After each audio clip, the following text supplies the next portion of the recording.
Welcome, students.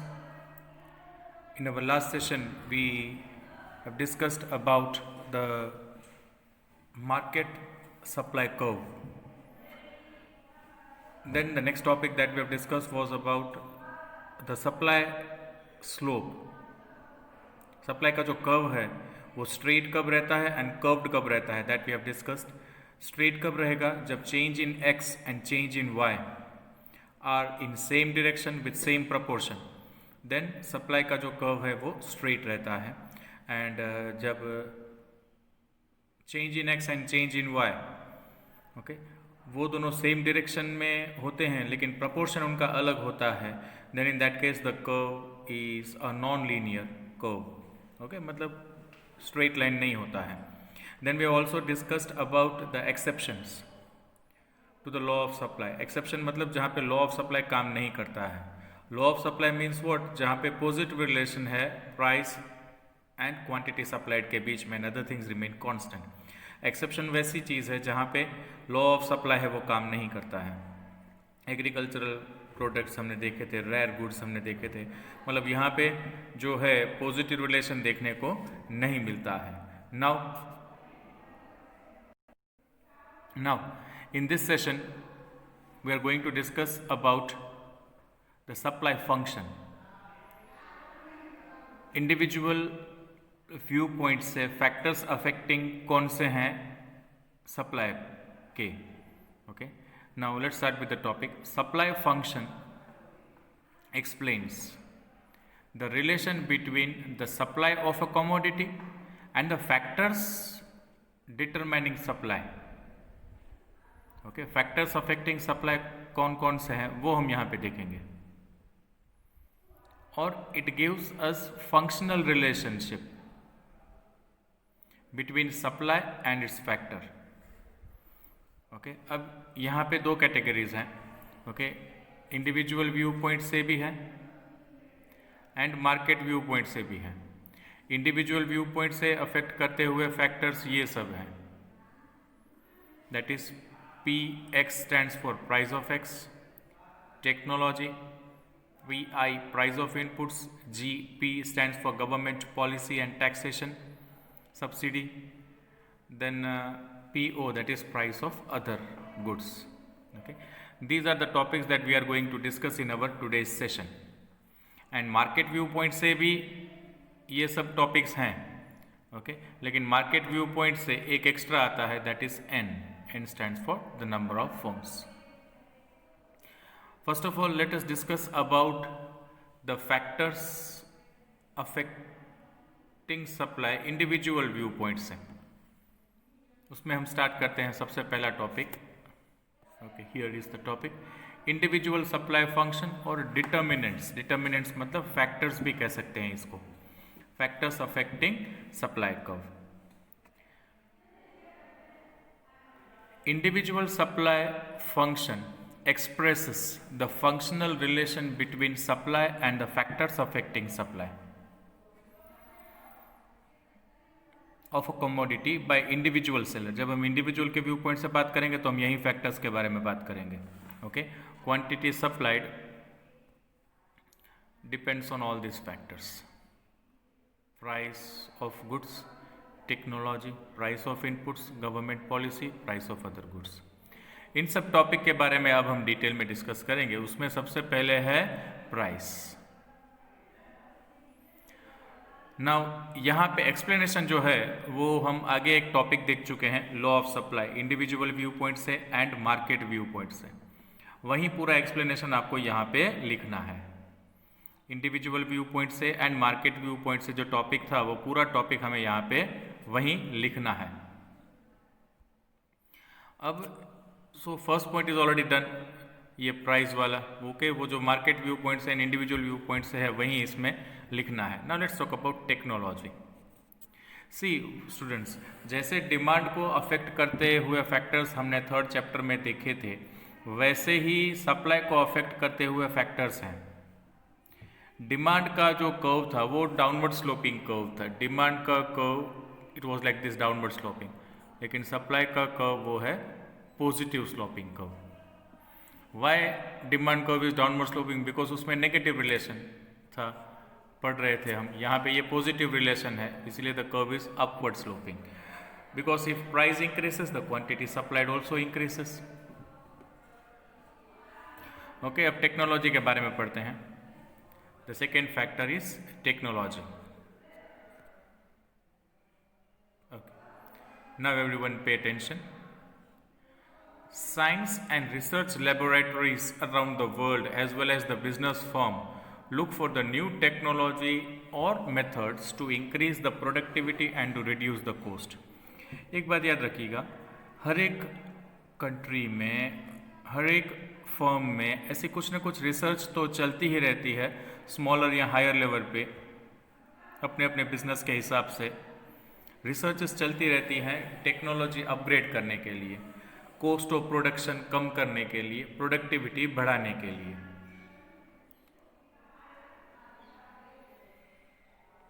अब technology में improvement अगर होता है तो सप्लाई कर्व में क्या चेंज आता है? सी, जब हम टेक्नोलॉजी की बात करते हैं तो बाकी सब फैक्टर्स है वो कांस्टेंट रहेंगे।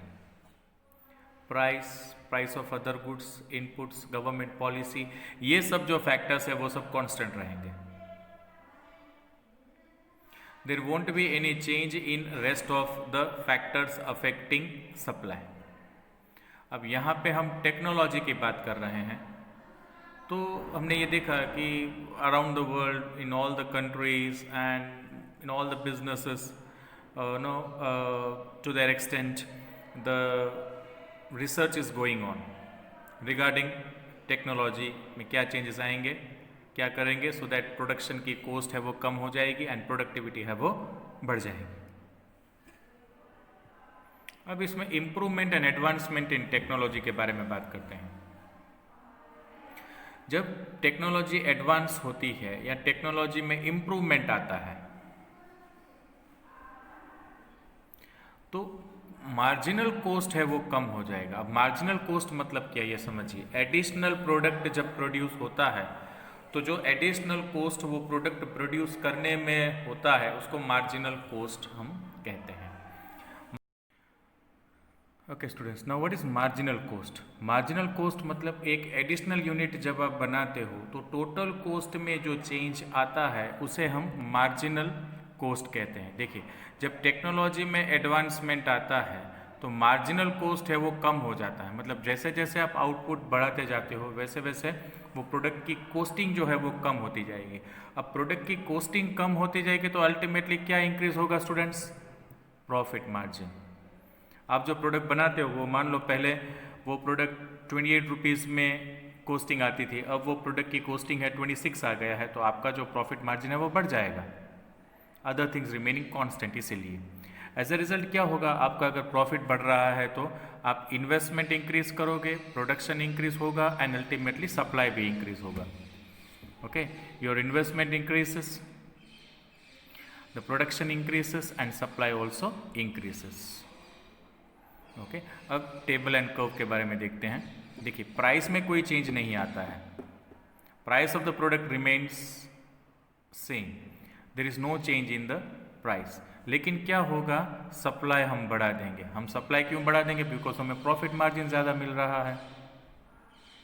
Okay, so price being remaining same we increase the supply, so curve जो है वो कैसा होगा, it will move towards right side. Okay, पहले कर्व जो है वो ऐसा होगा and then the curve will move towards right side. Okay, this is known as increase in supply, this is known as increase in supply. The curve is moving towards right side from SS to S1 S1. The curve जो है is moving towards right side. देख सकते हो आप diagram में, quantity है वो increase हो गई है, quantity increases here from 4 to 8 and price remains same here 10. Okay, this is because of improvement in technology. अब देखिए यहाँ पे सेंटेंस है एक्सप्लेनेशन में, with the improvement in technology, supply curve shifts towards right, which means increase in the supply from SS to S1 S1। ये आपको diagram में भी क्लियर देखने को मिला है। दिस वॉज अबाउट टेक्नोलॉजी में इम्प्रूवमेंट होने की वजह से सप्लाई जो है वो बढ़ गया। सप्लाई क्यों बढ़ गया? बिकॉज मार्जिनल कॉस्ट कम हो गया, जिसकी वजह से प्रॉफिट मार्जिन इंक्रीज हो गया। अब opposite of that thing, if technology deteriorates, अगर टेक्नोलॉजी डिटीरियोरेट या डिक्रीज हो जाती है, ऑपोजिट ऑफ इम्प्रूवमेंट, तो मार्जिनल कॉस्ट है वो राइज हो जाएगा। जैसे ऊपर वाले केस में हमने देखा था, मार्जिनल कॉस्ट है वो डिक्रीज हो जाता है, यहाँ पे मार्जिनल कॉस्ट जो है वो इंक्रीज हो जाएगा, जिसकी वजह से क्या हो रहा था, क्या होगा, प्रॉफिट मार्जिन है वो डिक्रीज हो जाएगा। पहले प्रॉफिट मार्जिन बढ़ रहा था, अभी जो प्रॉफिट मार्जिन है वो डिक्रीज हो जाएगा। The investment falls, production falls and supply also falls. Okay, जिसकी वजह से क्या होगा, leftward shift in supply curve आ जाएगा। The curve will move towards left side. Okay, again आप यहाँ डायग्राम में देख सकते हो टेबल में, that price remains same 10 and 10 in each case, but supply decrease हो जाता है। सप्लाई डिक्रीज होने का रीज़न क्या है स्टूडेंट्स? मार्जिनल कॉस्ट है वो बढ़ जाता है इसीलिए, and profit margin decreases. Cost and margin, profit margin opposite ही होंगे, कॉस्ट बढ़ गया इसलिए प्रॉफिट मार्जिन है वो डिक्रीज हो गया, and production what you call supply जो है वो कम हो गई, and ultimately the supply curve is moving towards left side from SS to S2, from SS to S1 and S1 on the left side. Quantity देखिए यहाँ पे decrease हो गई 8 से 4 and price remains same. Okay, so this was the factor affecting supply. दो factor के बारे में हमने अभी डिस्कस कर लिया है। The first was about what you call the price, इसमें इंडिविजुअल एंड मार्केट सप्लाई के बारे में पूरा लिखना है। The second factor that we have discussed was about technology. Now let's talk about the third से topic which is about price of inputs. Okay, अब price of inputs मतलब क्या? प्रोडक्शन करने के लिए जो भी चीज़ों की ज़रूरत होती है वो इनपुट्स कहलाता है। इन शॉर्ट हम यहाँ इनपुट्स को factor inputs and non factor inputs दोनों यहाँ कहेंगे। That is inputs, factor inputs भी आ गए, नॉन फैक्टर इनपुट्स भी आ गए। अब इनपुट्स की प्राइस में चेंज होता है, जैसे कि रॉ मटेरियल है, लेबर्स हैं, इनकी कॉस्टिंग में अगर प्राइस में अगर चेंज आता है तो सप्लाई में चेंज हो जाएगा। अब देखें कैसे होगा एंड क्या होगा। Okay, now if price of input falls, जो भी रॉ मटेरियल है, लेबर है या मशीन्स हैं, जो भी इलेक्ट्रिसिटी एक्सेट्रा जो भी यूज़ होता है, उनकी कॉस्ट कम हो जाती है तो अल्टीमेटली प्रॉफिट बढ़ जाएगा। एज ए रिजल्ट इन्वेस्टमेंट जो है वो इंक्रीज हो जाएगा, प्रोडक्शन जो है वो भी इंक्रीज हो जाएगा। Okay, and supply ultimately will increase and the supply curve है वो राइज हो जाएगा। Supply curve will rise and it will move to right side from SS to S1। S1 आप यहाँ डायग्राम में वो देख सकते हो, सप्लाई कर्व है वो राइट साइड चला गया है। प्राइस सेम रहा है प्रोडक्ट का, लेकिन इनपुट की प्राइस है वो कम हो चुकी है। प्राइस ऑफ इनपुट्स मतलब raw material and all that which are needed for carrying on the production activity, उनकी जो प्राइस है वो कम हो चुकी है। अब प्रोडक्शन क्यों बढ़ेगा? बिकॉज इनपुट्स की प्राइस कम हो चुकी है, मार्जिनल कॉस्ट कम आएगा, अल्टीमेटली प्रॉफिट जो है वो बढ़ जाएगा, इसीलिए सप्लाई इंक्रीजेस। अब सप्लाई इंक्रीज होती है, price does not change, so the supply curve will move towards right side from SS to S1 S1। Now अब क्या होता है, देखिए पहले हमने देखा था कि इनपुट की प्राइस जो है वो कम हो चुकी है, अब इनपुट की प्राइस है वो बढ़ जाती है। If price of input rises, if price of input है वो बढ़ जाती है, राइज हो जाती है प्राइस ऑफ इनपुट, मतलब रॉ मटेरियल का प्राइस है वो 100 से 120 हो जाता है, electricity rates, workers wage rate ये सब बढ़ जाता है, तो इनपुट्स की प्राइस जो है वो बढ़ जाती है। तो क्या हो जाएगा, मार्जिनल कॉस्ट जो है दैट राइजेस, मार्जिनल कॉस्ट बढ़ जाएगा, जिसकी वजह से प्रॉफिट मार्जिन क्या हो जाएगा स्टूडेंट्स? अगर कॉस्ट बढ़ जाता है तो profit margin falls. Profit margin अगर फॉल हो जाता है then investment falls, production falls and supply also falls, and the supply curve move towards left side from SS to S1, S1 on the left side. इसके पहले वाले topic में हमने देखा था कि सप्लाई कर्व जो है वो राइट साइड मूव होता है सप्लाई इंक्रीज होने की वजह से। यहाँ क्या होता है स्टूडेंट, सप्लाई कर्व है वो लेफ्ट साइड चला जाता है बिकॉज सप्लाई जो है वो डिक्रीज हो चुका है। सप्लाई डिक्रीज क्यों हुआ है?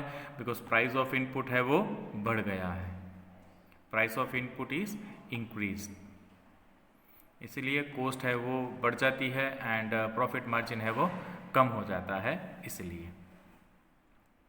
So you can see in the table everyone, the supply decreases from 8 to 4 and supply curve है वो लेफ्ट साइड जाता है from SS to S1 quantity fall हो गई 8 से 4, प्राइस है वो 10 का 10 ही रहता है।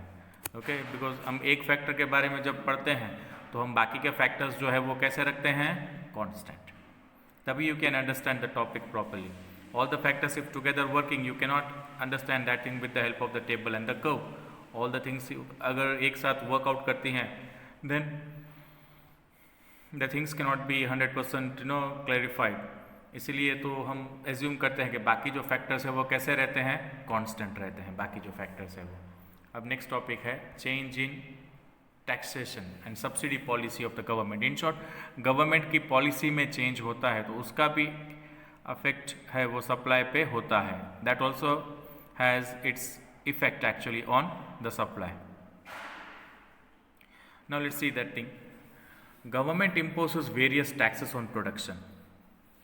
जैसे कि अभी तो चलो ये सब जो टैक्सेस हैं, सेल्स, एक्साइज, ये सब जो हैं वो इनडायरेक्ट टैक्स में कन्वर्ट हो, मतलब सब सम हो चुके हैं एक टैक्स में, that is GST। Okay, similarly ये जो टैक्स की बात हो गई, सिमिलरली सब्सिडी भी प्रोवाइड होती है गवर्नमेंट की तरफ से कुछ प्रोडक्ट्स पे। ओके, सो गवर्नमेंट टैक्स भी कलेक्ट करती है प्रोडक्शन पे एंड सब्सिडी भी प्रोवाइड करती है प्रोडक्ट पे to encourage the production. Therefore change in tax and subsidy will affect the cost. तो कोस्टिंग चेंज हो जाएगी, गवर्नमेंट अगर टैक्स रेट चेंज कर देता है, सब्सिडी में कोई चेंज कर देता है, तो आप जो प्रोडक्ट बनाते हो उस पर अगर टैक्स यदि ज़्यादा या कम हो जाता है या सब्सिडी में चेंजेस कुछ आ जाता है तो कोस्टिंग में चेंज आ जाता है। एंड एक बार अगर मार्जिनल कॉस्ट में चेंज आ जाता है तो ultimately it has its effect on the supply curve. अब देखिए क्या चेंज आएगा, if tax rate decreases, government जो है वो टैक्स का जो रेट है आप जो प्रोडक्ट बनाते हो उस पर कम कर देता है या जो है सब्सिडी इंक्रीज कर देता है। गवर्नमेंट रिड्यूसेस द टैक्स और सब्सिडी इंक्रीज कर, तो आप बेनिफिट में हो, मतलब मार्जिनल कॉस्ट है वो कम हो जाता है एंड प्रॉफिट है वो बढ़ जाता है। Marginal cost decreases and profit margin increases. अब जब प्रॉफिट बढ़ता है तो तीन चीज़ें बढ़ जाएंगी, investment increase, production increase and supply increase. Ultimately the supply curve will move towards right side from SS to S1 here everyone on the right side, the supply curve. Okay, tax यहाँ पे कम हो चुका है and subsidy increase हो चुकी है। The tax rate has gone down and subsidy increase हो चुकी है, जिसकी वजह से मार्जिनल कॉस्ट डिक्रीज हो गया एंड प्रॉफिट मार्जिन इंक्रीज हो गया, जिसकी वजह से the investment, production and supply, all the three things increases and the supply curve shift towards right side from SS to S1.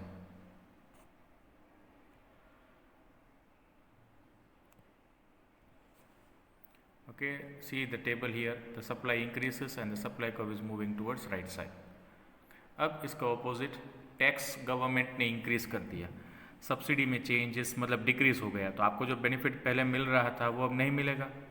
Government ने टैक्स आपके product पे बढ़ा दिया है, सब्सिडी कम कर दी है, जिसकी वजह से कोस्टिंग है वो बढ़ जाएगी प्रोडक्ट की, तो कॉस्ट इंक्रीजेस एंड जिसकी वजह से वो प्रॉफिट है वो डिक्रीज हो जाता है and investment, production and supply है वो तीनों कम हो जाएगा। Okay, and you can see here in spite of the price remaining same the supply decreases. Okay, supply decreases from 8 to 4 and supply curve है वो लेफ्ट साइड मूव हो जाता है फ्रॉम SS to S1। हर एक में same ही logic हमें apply करना है, प्राइस सेम रहता है एंड जो चेंज है वो सप्लाई में होता है, जिसकी वजह से इफेक्ट जो है वो सप्लाई कर्व पे दिखता है। सप्लाई कर्व इधर शिफ्ट टूवर्ड्स राइट और शिफ्ट टूवर्ड्स द लेफ्ट। अब प्राइस ऑफ अदर गुड्स, अब समझिए ये supply of a good is also influenced by price of other goods. Since resources जो producer के पास होते हैं can be put to alternative uses. Okay, resources देखिए एक तो scarce होते हैं and resources का alternative use होता है, ये हम chapter 1 में देख चुके थे. So resources यहाँ पे जो है उसकी बात हो रही है, उसके alternative uses हैं. So producer will use the given resources to produce the goods which is highly priced. तो producer अपने resources कहाँ use करेगा, जहाँ से उसको ज़्यादा पैसा मिलता है, उस प्रोडक्ट की ज़्यादा प्राइस मिलती है. ज़्यादा प्राइस मिलेगी तो ज़्यादा प्रॉफिट होगा. Okay, there are two options, एक प्रोडक्ट है वो 5 में बिकता है, दूसरा प्रोडक्ट है वो 10 में बिकता है, तो producer ultimately will go to produce the commodity जिसमें 10 रुपीज़ मिलते हैं. Other factors remain constant. Okay, he will go for that thing only because in that case he is earning more profit. Therefore, a producer shifts his resources from production of a commodity in question to the production of other goods whose prices are rising. जिसकी price rise हो रही होती है, producer अपने resources उस goods के लिए shift करेगा एंड वाइस वर्सा. अब एक एग्जांपल हम लेते हैं टी एंड कॉफ़ी का. इनको हम अदर गुड्स कहते हैं, related goods. If the price of other good tea falls, tea की प्राइस फॉल हो गई तो उसकी सप्लाई भी कम हो जाएगी ना, बिकॉज प्रोड्यूसर के व्यू पॉइंट से आपको सोचना है. कंज्यूमर के व्यू पॉइंट से सोचोगे तो टी की प्राइस फॉल है तो उसकी डिमांड बढ़ जाएगी. But here we are talking from the view point of supply. If the price of tea decreases, its supply falls and it makes the production of the commodity, it makes the production of the given commodity profitable, and supply of the commodity coffee rises. supply किसकी बढ़ जाएगी? supply बढ़ जाएगी coffee की, because price उसकी rise होती है. And supply of coffee shift to right side from SS to S1 S1. Price of the coffee में कोई चेंज नहीं आया है, फिर भी सप्लाई की जो कॉफ़ी की जो सप्लाई है वो बढ़ चुकी है, बिकॉज प्राइस टी की जो है वो फॉल हो चुकी है. ओके, सो टी की में देखो कॉफ़ी में कोई चेंज नहीं आता है प्राइस में, still the supply increases and the curve is moving towards right side. Opposite of that, if the price of other good T rises, T की प्राइस बढ़ जाती है तो इसकी सप्लाई भी बढ़ जाएगी, बिकॉज इसमें प्रॉफिट मार्जिन ज़्यादा मिलेगा. ओके, तो कॉफ़ी जो सप्लाई है, कॉफ़ी की सप्लाई रिड्यूस हो जाएगी, बिकॉज कॉफ़ी में अब कंपेयर टू टी में ज़्यादा प्राइस है, profit margin is more in that case, so people will shift their resources to the the tea, and coffee में रिसोर्स कम रहेंगे एंड कॉफ़ी का जो सप्लाई है वो कम होगा. Ultimately the curve will shift towards left side from SS to S1 and S1. अब कॉम्प्लीमेंट्री गुड्स, अदर गुड्स में सब्सटीट्यूट एंड कॉम्प्लीमेंट्री दोनों की बात होगी. अब कॉम्प्लीमेंट्री गुड्स मतलब which are used together satisfaction के लिए, कार एंड पेट्रोल की बात होगी. If price of car rises, car की प्राइस राइज हो गई तो उसकी सप्लाई भी बढ़ जाएगी. See once again, don't think from the view point of the consumer, we have to think from the view point of supplier only. If the price of car rises, supply of car rises, so the supply of petrol also rises. Okay, so profit margin उसमें बढ़ जाएगा and the curve of the petrol will move towards right side. तो petrol का price same होने के बावजूद भी supply जो है उसकी बढ़ जाएगी. पेट्रोल के प्राइस में कोई चेंज नहीं आया है, चेंज किसकी प्राइस में आया है? कार की प्राइस में. बट स्टिल पेट्रोल की सप्लाई बढ़ जाएगी.